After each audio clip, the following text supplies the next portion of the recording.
अस्सलाम वालेकुम dear students. आज हम लिमिट के ऊपर डिस्कस करेंगे कि लिमिट क्या होती है, किस तरह से हम लिमिट को फाइंड आउट करते हैं। तो सबसे पहला क्वेश्चन ये है कि हमें लिमिट की ज़रूरत क्यों पेश है, कि हम लिमिट को क्यों डिस्कस करते हैं। मुझे क्वेश्चन का आंसर दें।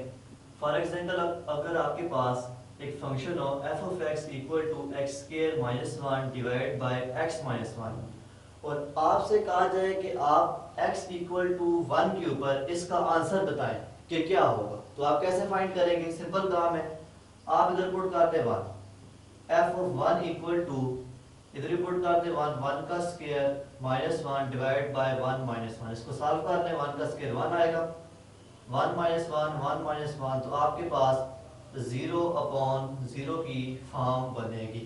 अब इस 0/0 का कोई मतलब नहीं है, हम नहीं बता सकते कि ये क्या है, इसका कोई मतलब नहीं है बिकॉज कि डिवाइड में 0 है, इट मे बी इनफिनाइट, और ऊपर 0 है तो तब भी हम कुछ नहीं कह सकते कि इसका क्या आंसर आएगा।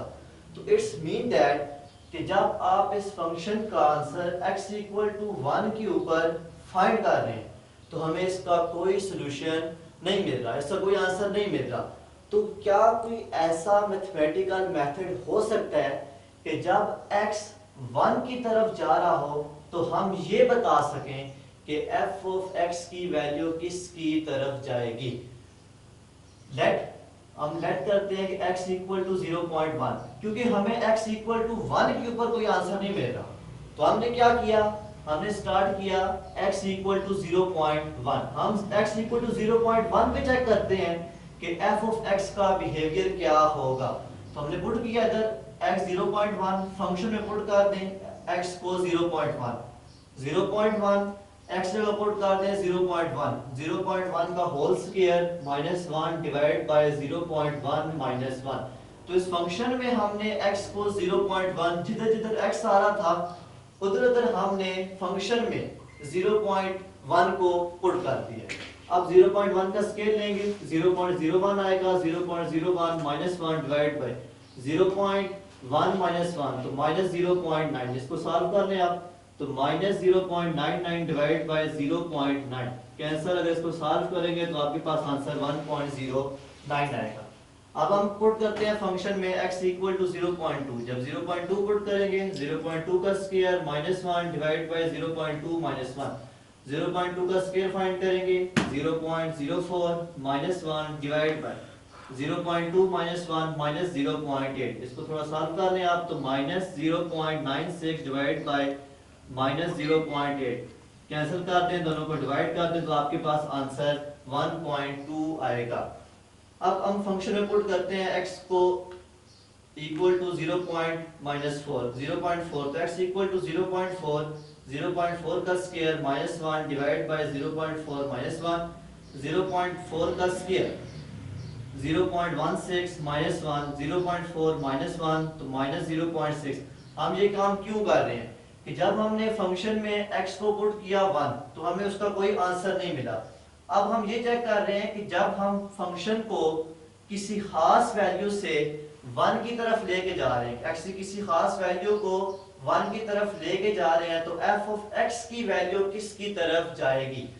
0.4 पुट किया, 0.16 minus 1 divide bye 0.4 minus 1 minus 0.6। तो थोड़ा सॉल्व कर लें तो माइनस 0.84 डिवाइड बाय माइनस 0.6, ये कैंसिल डिवाइड करेंगे तो आपके पास आंसर माइनस 1.4 आएगा। अब x इक्वल टू 0.6 अगर हम पुट करें तो फंक्शन में जिधर जिधर x था इधर आपने 0.6 को पुट कर दिया, 0.6 का स्क्वायर 0.36 माइनस 1 डिवाइड बाय, इसको सॉल्व कर लें 0.6 माइनस 1 माइनस 0.4। इसको थोड़ा सॉल्व करेंगे माइनस 0.64 डिवाइड बाय माइनस 0.4, ये कैंसिल तो आपके पास आंसर माइनस 1.6 आएगा। अब अगर हम x को पुट करें 0.8 तो जितने देर फंक्शन में x था आपने 0.8 पुट कर दिया, 0.8 का स्क्वायर ओपन करेंगे, इसको सॉल्व करेंगे तो आपके पास आंसर 1.8 आएगा। सिमिलरली इसी तरह अगर हम फंक्शन में x को पुट करें 0.9 तो इधर 0.9 का स्क्वायर 0.81 माइनस 1, इसको सॉल्व करेंगे माइनस माइनस से कैंसिल तो आपके पास 1.9 आएगा। अब अगर हम फंक्शन में पुट करें x इक्वल टू 0.99 0.99 का स्क्वायर थोड़ा सॉल्व करेंगे, माइनस माइनस से कैंसिल, तो 1.99 आंसर मिलना स्टार्ट हो जाएगा।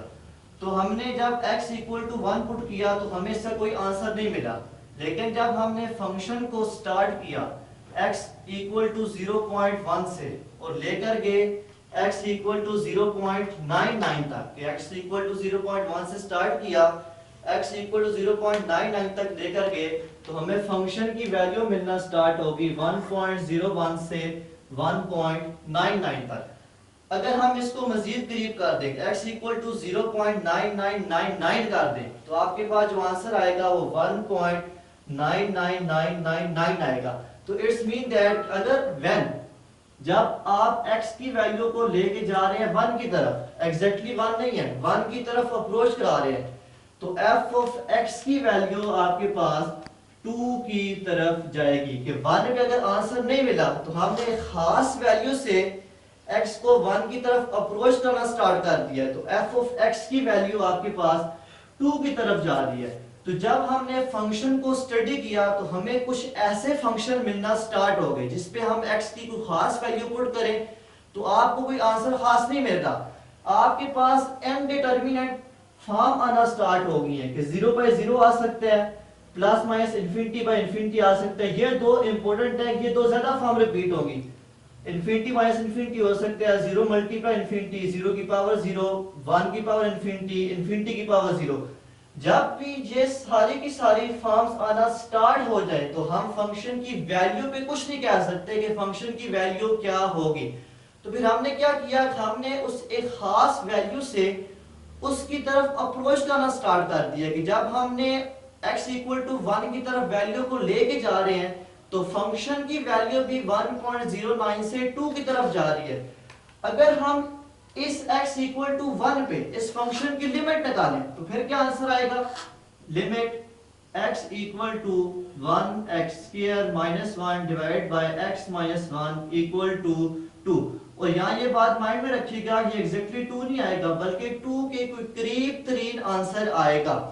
जब x इक्वल टू 1 था तो 0 बाय 0 की फॉर्म में दी थी, तो हमने ये देखा कि जब हम x को 1 की तरफ लेके जा रहे हैं, मतलब 1 पुट नहीं कर रहे, ये अगर आपके पास 1 है तो 1 की करीब तरीन वैल्यूज पुट कर रहे हैं और वहां पे देख रहे हैं कि फंक्शन का नेचर क्या होगा, फंक्शन की वैल्यू किस तरह की होंगी। तो नेक्स्ट लेक्चर में हम देखेंगे कि हम जब फंक्शंस के क्वेश्चंस को सॉल्व करेंगे, तो ये तो हमने प्रैक्टिकली सारे क्वेश्चंस को सॉल्व किया है, प्रैक्टिकली मेथड आपको बताया है, लेकिन जब हम क्वेश्चंस को सॉल्व करेंगे तो फिर हम ये मेथड यूज नहीं करेंगे, फिर हम कुछ टेक्निक्स यूज करेंगे, कुछ फार्मूलाज को यूज करके फिर हम लिमिट के क्वेश्चंस को सॉल्व करेंगे। Thank you so much, Allah Hafiz.